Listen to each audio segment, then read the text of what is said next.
வணக்கம் மக்களே, வணக்கம். சற்று முன் கிடைத்திருக்கக்கூடிய ஒரு முக்கியமான தகவல் ஒன்றை தான் பார்க்க போகிறோம் மக்களே.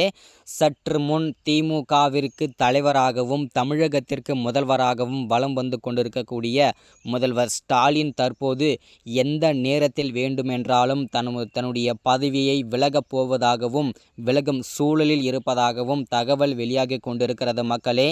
அப்படி என்ன அவசியம் வந்தது? எந்த நேரத்தில் வேண்டுமானாலும் பதவி விலகலுக்காக என்ன அவசியம் வந்தது அப்படின்றத பற்றி தான் இந்த ஒரு காணொலியில் நம்ம தெளிவாகவும் துல்லியமாகவும் பார்க்க போகிறோம். அப்படி என்ன அவசியம் வந்தது, என்ன தவறு செய்திருக்கிறார் அப்படின்றத பற்றி தெளிவாக பார்க்கலாம். அதற்கு முன்பு நமது அரசியல் நியூஸ் சேனலுக்கு நீங்கள் புதிய பார்வையாளராக இருப்பதற்கு வாய்ப்புகள் இருக்கிறது மக்களே. முடிஞ்ச அளவுக்கு எல்லாரும் மறக்காமல் நமது அரசியல் நியூஸ் சேனலை சப்ஸ்கிரைப் பண்ணி வச்சுக்கோங்க. லைக் பண்ணுங்கள், ஷேர் பண்ணுங்கள். வாங்க வீடியோக்குள்ளே போகலாம். சற்று முன்பு கிடைத்திருக்கக்கூடிய ஒரு முக்கியமான பரபரப்பான சோகமான தகவல் என்ன அப்படின்னு கேட்டிங்கனாக்கா, சற்று முன்பு திமுகவின் தலைவராகவும் தமிழகத்தின் முதல்வராகவும் வலம் வந்து கொண்டிருக்கக்கூடிய சிறப்பாக பணியாற்றி கொண்டிருக்கக்கூடிய முதல்வர் ஸ்டாலின் தற்போது எந்த நேரத்தில் வேண்டுமென்றாலும் தன்னுடைய முதல்வர் பதவியை ராஜினாமா செய்ய சூழல் இருப்பதாகவும் தகவல் வெளியாகி கொண்டிருக்கிறது மக்களே. ஏன்னா பார்த்தீங்கன்னா 2 நாட்களுக்கு முன்பு கள்ளக்குறிச்சியில் நடந்த கோர சம்பவத்தை பற்றி எல்லாருக்குமே தெரிஞ்சிருக்கும்னு நினைக்கிறேன். ஏன்னா கள்ளச்சாராய ஆட்சி அப்படின்னு கூட சொல்லலாம். ஏன்னா இதுவரை பார்த்தீங்கன்னா ஆட்சிக்கு கிட்டத்தட்ட ஒரு 4-10 வருடத்திற்கு மேல் ஆகிறது. தொடர்ச்சி ஆட்சிகள் இருக்கிற ஆட்சி தான் திமுக ஆட்சி. தற்போது இந்த ஆட்சியில் தான் கள்ளச்சாராயம் சரி, மதுவிலக்கும் பார்த்தீங்கன்னா கோட்டர் இந்த மாதிரி விஷயங்கள் எல்லாமே மதுவிலக்கு விஷயங்களை பார்த்தீங்கன்னா நம்பர் 1 இடத்தில் இருப்பது தமிழ்நாடு மட்டுமே.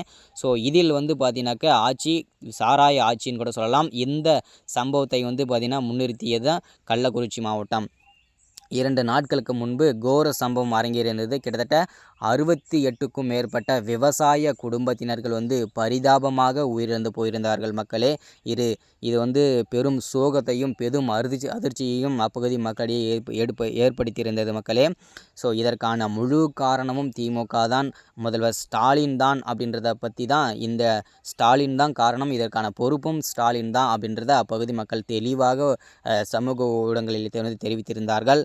இதற்கு முதல்வர் ஸ்டாலின் பார்த்தீங்கன்னாக்கா இறந்த குடும்பத்திற்கு தலா 10 லட்சமும் சிகிச்சை பெற்று வரும் குடும்பத்திற்கு தலா 50,000மும் கொடுத்து உதவியிருந்தார், நிதி உதவி கொடுத்திருந்தார். இது முழுக்க கண் துடைப்பிற்காக மட்டுமே என்று அப்பகுதி மக்கள் தெரிவித்திருந்தார்கள் மக்களே.